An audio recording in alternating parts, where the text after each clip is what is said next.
23 тактики как можем да спестяваме пари, докато си правиме ремонт.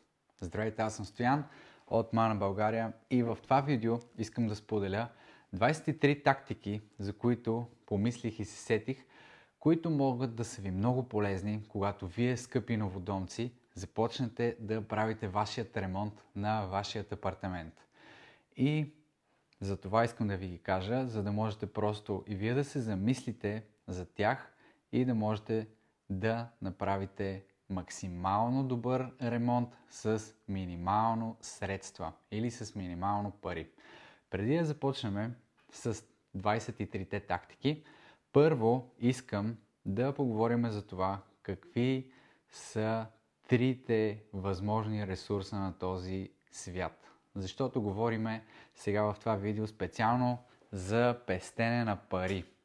Парите, естествено, това е едната суровина, единия ресурс. Другия ресурс е нашето време, третият ресурс са хората. Така че, съответно, ние за да спестим пари, трябва обаче да инвестираме от другите два ресурса, които са нашето време и хора.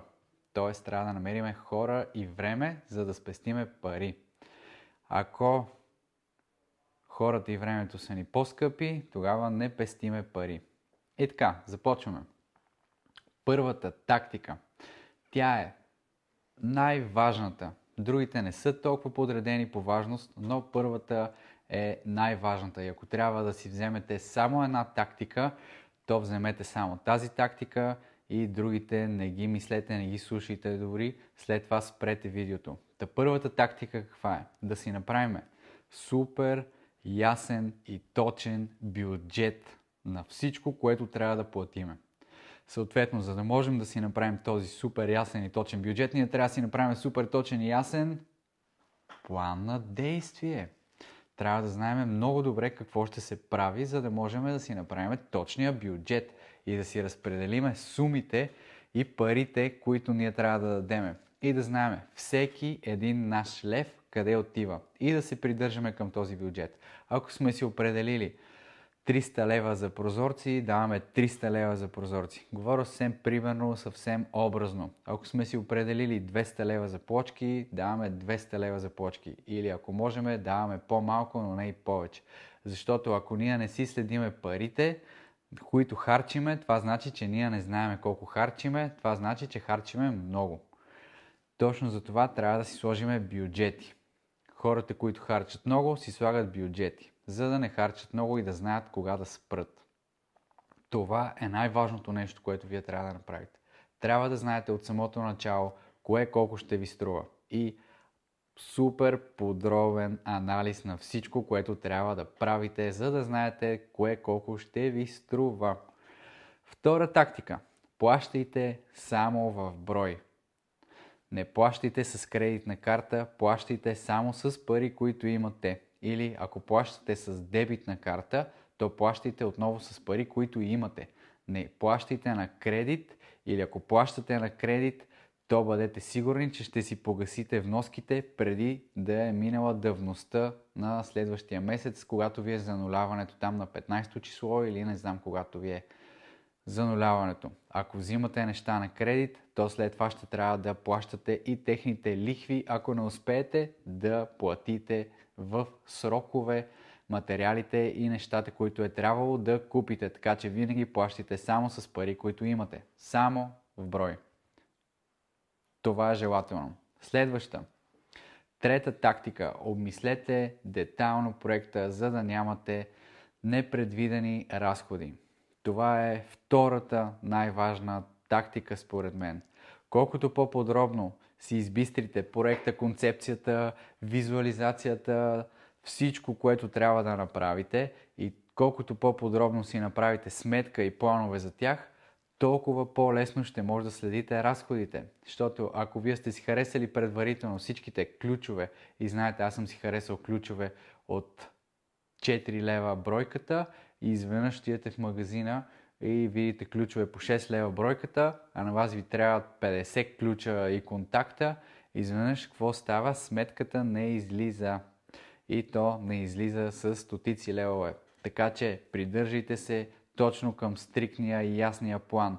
Бъдете сигурни какво искате, как го искате, къде го искате и защо го искате там, за да може просто когато дойде времето да пазарувате материали, вие да знаете точно какво ще ви трябва и колко пари ще струва това нещо. Следващата, четвърта тактика.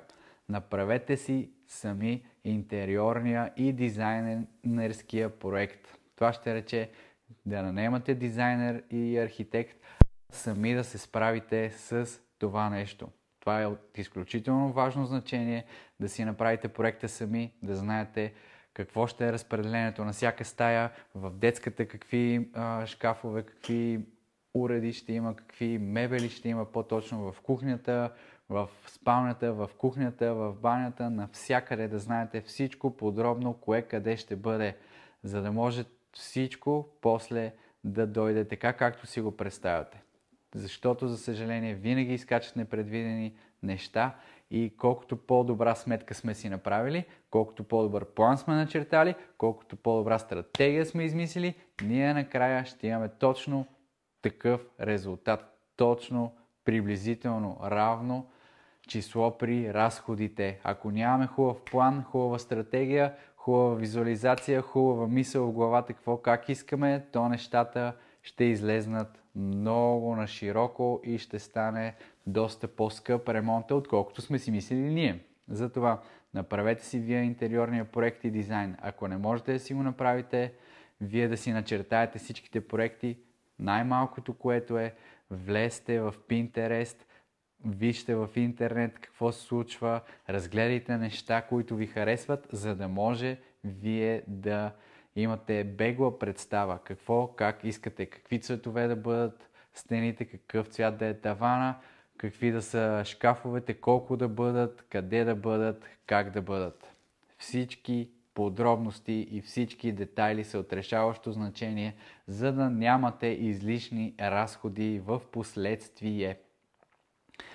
След това, пета тактика.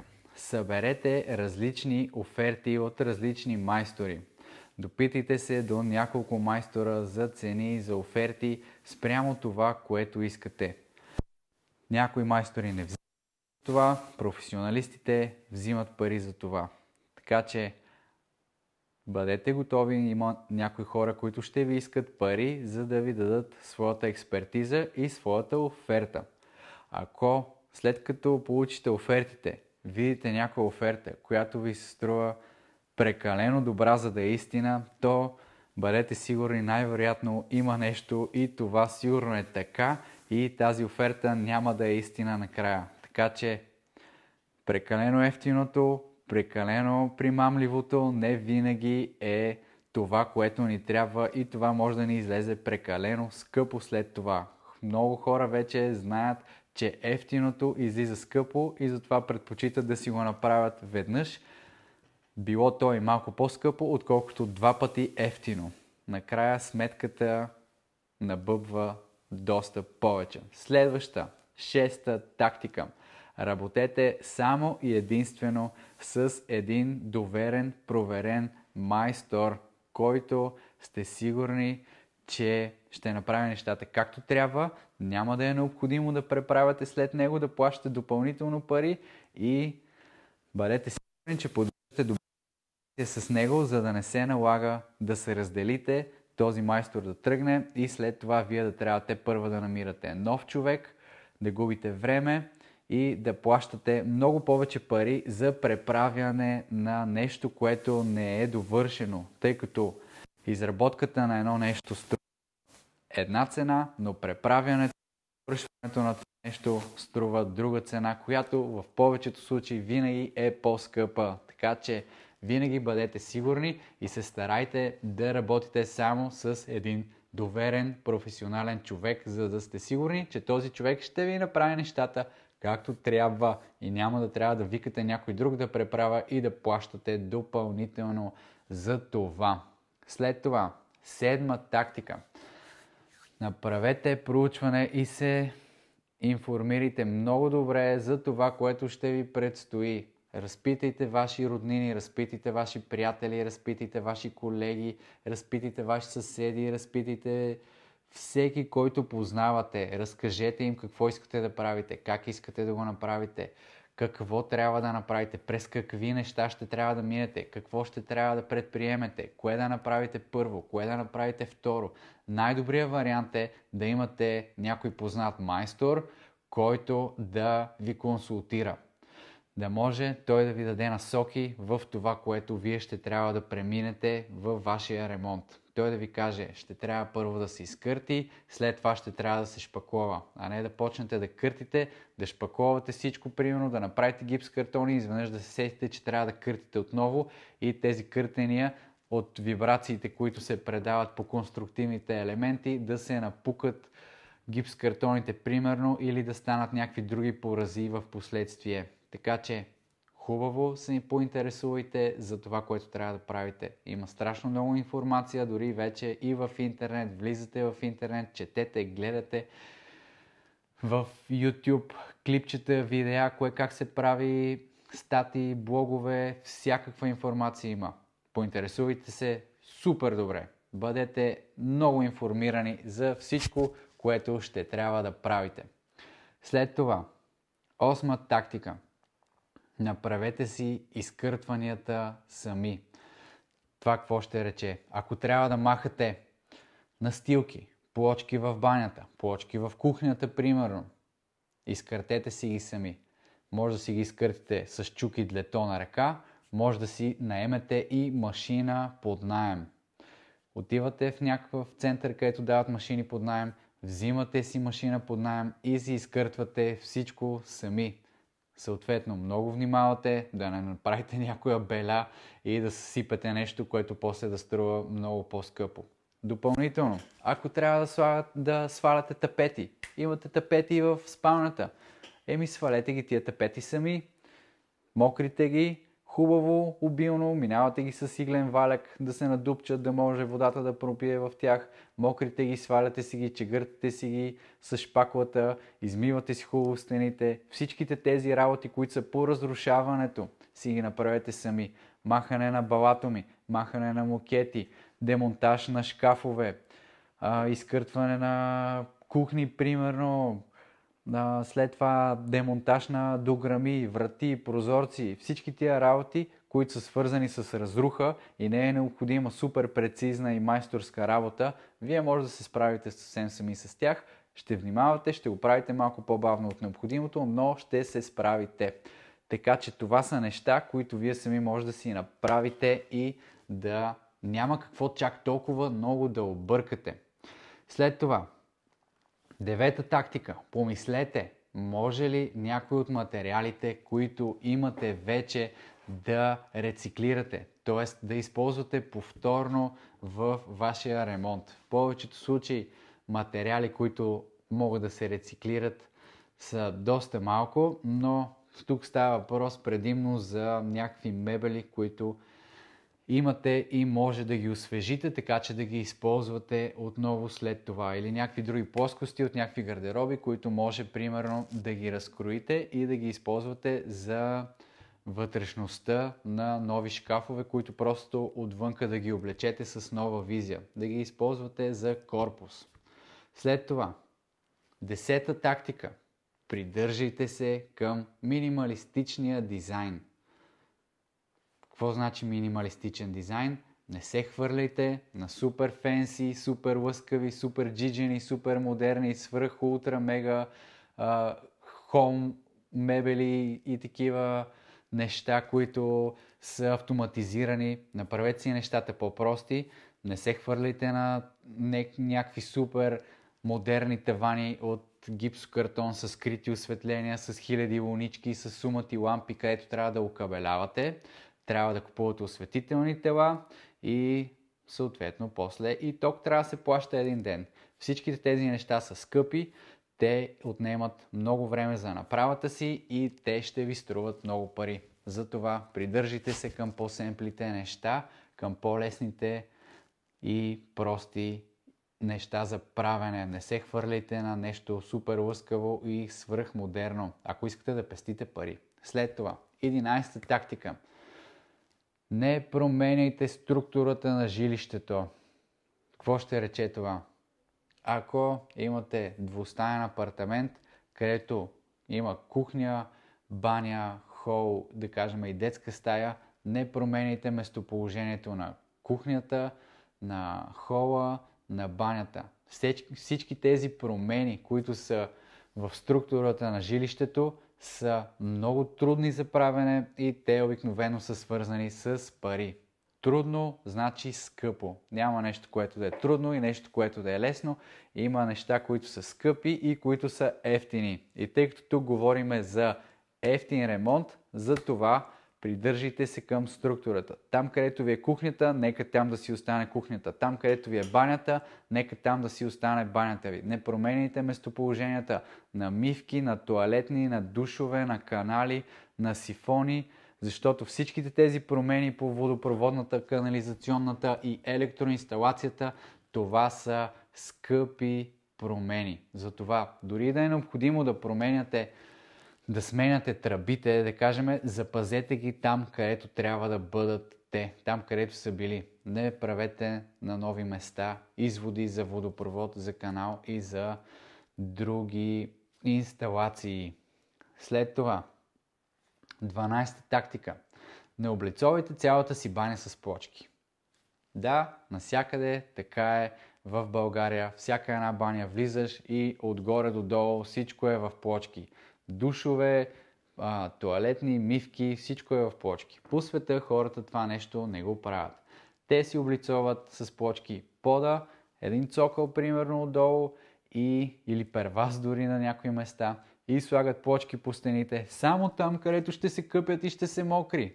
Душ кабината, примерно. Ако нямате душ кабина, имате някакви стъклени врати или параван, само там си направете всичко с плочки. Останалата част от стените можете да я боядисате с водоустойчива боя, някакви тапети да сложите, които са вече доста олдскул, въпреки че има и много модерни, или пък може да си направите някаква мазилка по-ефтина, която да ви струва в крайна сметка доста по-ефтина от облицовката с плочки, тъй като при плочките имаме веднъж плочки, лепило за плочки, фуга за плочки, полагане на плочки, труд.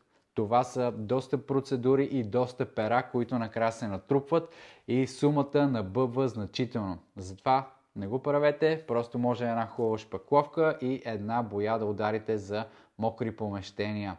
Ще и стане доста прилично, доста добро визуално и ще ви спести значително много пари.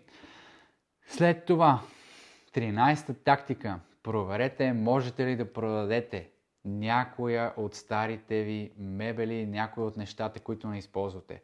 Съответно, това важи само и в случаите, ако сте правили скоро ремонт. Ако мебелното ви обзавеждане на апартамента ви е на 15-20 години, да продадете нещата е доста трудно в днешно време и е леко невъзможно. Даже трябва да се радвате, ако някой дойде и безплатно ви ги изнесе от апартамента. Но ако имате неща, които изглеждат добре, които могат да се използват, пробвайте да ги продадете на някои други хора, където ще са им полезни.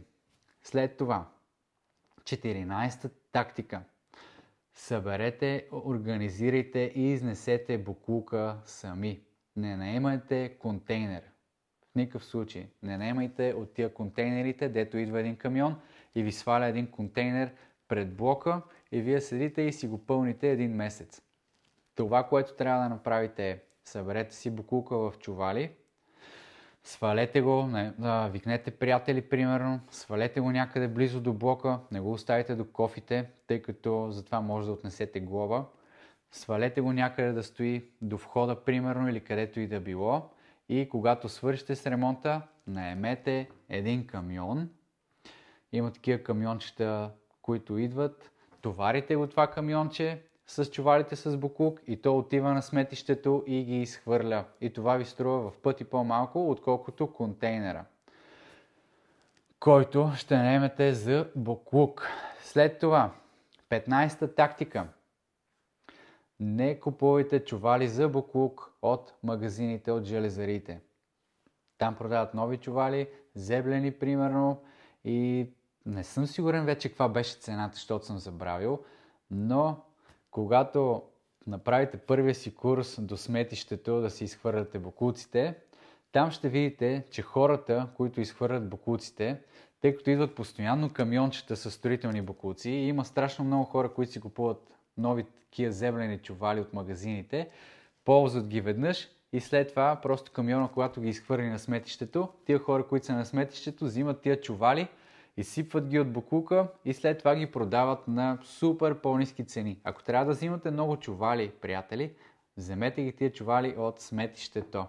Това ще ви спести някакви пари. Не мога да ви кажа точно колко, но ще ви спести някакви пари. Помня, че разликата беше драстична в цената на чувалите, когато още се занимавах с ремонти и трябваше да ходим да изхвърляме камиончета с боклук на сметището.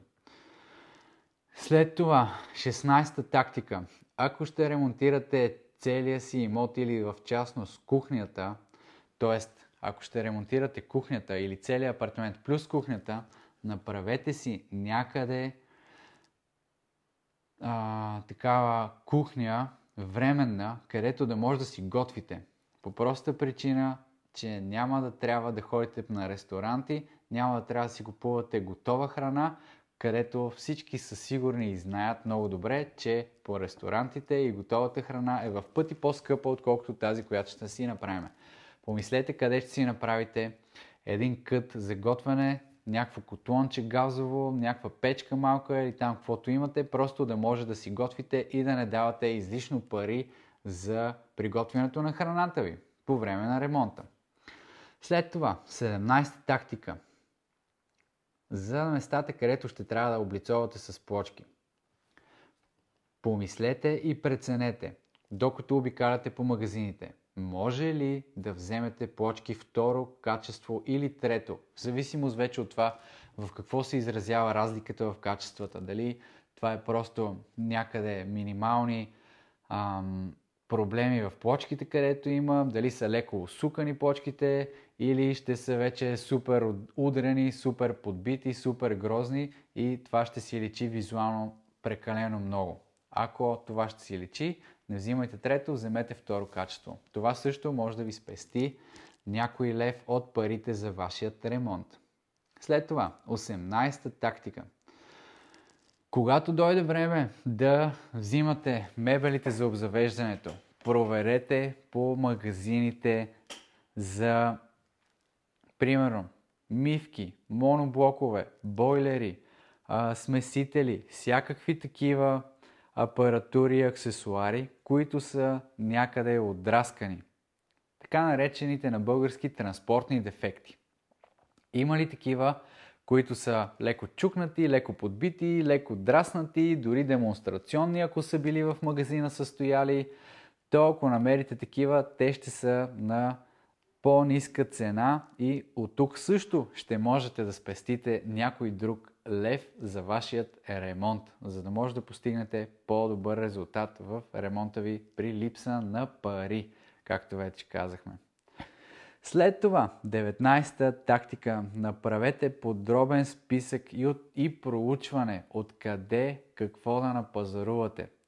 Старайте се да си направите хубавия списък с абсолютно всички материали, които ще са ви необходими.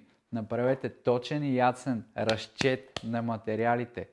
Къде, колко, какъв вид материали ще ви трябва. И когато дойде време за купуването, направете така, че да отидете и да ги купите наведнъж тези материали от едно място, да може да договорите по-добри условия за тях, някакви търговски отстъпки, ако е възможно, да се възползвате от отстъпки на някой ваш приятел майстор, примерно, ако ползва в някой магазин, в някой склад. Обадете се, разпитайте вашите познати майстори. Сигурен съм, че те ще се радват да ви отстъпят тази отстъпка, която те ползват, тъй като майсторите пазаруват постоянно материали и за тях цените са други. Затова направете си хубавия подробен списък, подгответе се и вземете всички материали наведнъж, за да може да изискате по-добри едрови условия. Другия плюс, когато си взимате материалите наведнъж, е, че може да организирате транспорт, да наемете камионче, примерно, и то да ви докара абсолютно всичко наведнъж. Ако вие си имате кола, съответно, можете вие да си ги транспортирате сами тези материали от магазина до вашия дом. И така отново да спестите пари за купуването и транспортирането на материалите. Имайте в предвид обаче, че тук отговорността за качеството на материалите е изцяло ваша. Майстора няма да носи отговорност за качеството на вашите материали и вие ако вземете материали, ако ви продадат материали, които не сте огледали когато купувате и са някакви примерно навлажнени чували с гипс или цимент, да кажем не са били съхранявани както трябва и са станали вече на кокъл, то тази отговорност е изцяло ваша, не е на майстора. Така че бъдете отговорни, гледайте, следете, мислете, наблюдавайте.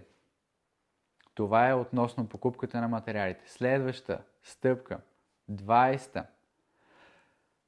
Питайте майстора за някакви материали, дали не са му останали от някой негов предишен обект. Тъй като майсторите взимат материали на едро, много е възможно от някой друг обект да са му останали материали. Примерно, питайте го, дали случайно няма да сте останали 5 квадрата плочки тук за пода в банята. То човек може да си помисли и да каже, ти знаеш ли, че тук от една друга баня останаха 5 квадрата или там от един хол, много голямо останаха 5 квадрата, дето няма какво да ги правя.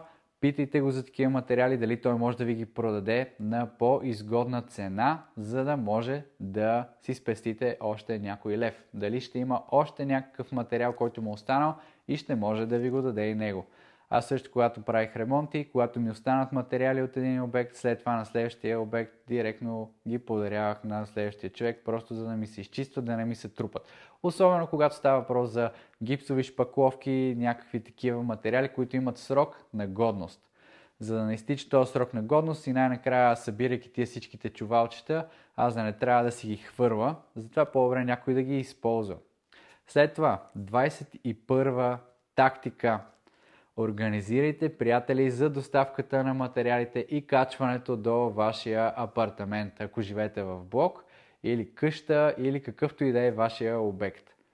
Направете го това вие, не викайте майстора, не го карайте той да го прави, той ще иска пари, за да ви качи материалите до вашия етаж. Ако сте примерно в блок ново строителство, на 6-ти етаж все още не са пуснали асансьора, естествено, това ще трябва да си ги качите вие, да си ги организирате тези неща вие. Така че съберете приятели, тайфата, бандата, махалата, роднините и си качете сами материалите до вашия обект. Това ще ви спести отново някой лев. След това, 22 тактика. Грундирайте и боядисайте сами, след като майсторите шпакловат, оправят всичко, изкурат и подготвят. Това е една, да кажем, от най-лесните работи или просто работата, която с минимално усилия се виждат най-много постигнати резултати. Това ще рече, че както виждате една стена шпаклована бяла, изведнъж само както минете с мечето 2 пъти и тази стена вече е с някакъв друг цвят и много бързо се вижда работата, която е свършена. Даже повечето хора си мислят, че никаква работа не е свършена, докато не се почне да се боядисва. Така че това е нещо, което не е толкова отговорно. Малко са нещата, които бихте могли да сбъркате, за да може да постигнете някакъв задоволителен резултат. Ако искате перфектен резултат и не сте боядисвали никога, съответно шанса да не се справите толкова добре е много голям. Но тук, тъй като говорим за бюджетен вариант, грундирайте си сами, много внимателно грундирайте без да има капки, да се стича грунда, да има пръски и след това си боядисайте сами. Сигурен съм, че много от вас са го правили и знаят всъщност, че не е нещо супер сложно и това ще ви спести също известна сума пари. Друго, което може да направите сами, това е примерно да си сложите ламината сами. Можете да си сложите балатон, примерно, ако нямате пари за плочки или някакви други хубави настилки. Слагайки си сами балатон или ламиниран паркет, може евентуално дори плочки самия си сложите някъде. Нали? Не е нещо супер сложно, не е някаква философия, не е атомна физика и ракетно инженерство. Всеки може да го направи. Въпросът е дали знаете вашите способности какви са, дали бихте се справили. Това сами трябва да прецените вече и да видите как се прави и да го направите. Не очаквайте обаче, че резултата ще стане някакъв добър, прекалено добър. След това, 23-та последна тактика, която измислих и реших да напиша за вас. Тя е, след като свърши целият ремонт, това, което повечето хора правят, е да си викнат фирма за почистване, която да им почисти хубаво старателно апартамент. Това, което вие може да направите, е просто, естествено, да си го почистите сами. Тук отново идва вашата роля и да вложите просто вашия труд, за да може да се справите сами и да си изчистите сами апартамента. Имайте предвид, че няколко месеца след ремонта ще има постоянно прахоляк, той ще се върти във въздуха и ще трябва да се чисти по-интензивно, за да може да се справите веднъж завинаги с този прахоляк. Но след няколко месеца това всичко ще изчезне и всичко ще си дойде по нормата и всичко ще си олегне както и където трябва. Това бяха тактиките, които приготвих за вас, за да може вие да спестите някой лев по време на вашия ремонт. Надявам се те да са полезни. Ако се сетите за още някоя такава тактика, моля споделете я в коментар под видеото, така че да може и други хора да се възползват от вашия опит, от вашия практически опит, от вашите знания и те евентуално да могат също да си спестят пари от това, което вие ще им споделите. Надявам се това да ви е било харесало, това видео да ви е било полезно. Не забравяйте да ни следите във Facebook, абонирайте се за YouTube канала ни, следвайте ни и в Instagram, където на всичките тези три места ние ще продължим да ви споделяме полезна и интересна информация за вас, която да ви помогне и да ви облегчи живота и дано вашият ремонт да стане супер добър и точно така, както сте си го представили, без прекалено много излишни разходи, излишни нерви и разправи. Мисля, че имаме един въпрос, само че не мога да видя от тук. От Игнат: имам нужда от майстор. Можеш ли да ми предложиш за Пловдив? Естествено, ще ти препоръчам човек, ще те свържа. Игнате, надявам се да можете да си свършите работа. Ако имате други въпроси, пишете ни в коментари под видеото. Ще се радвам да ви помагаме и да сме ви максимално полезни. Благодаря ви, че бяхте с мен тази вечер.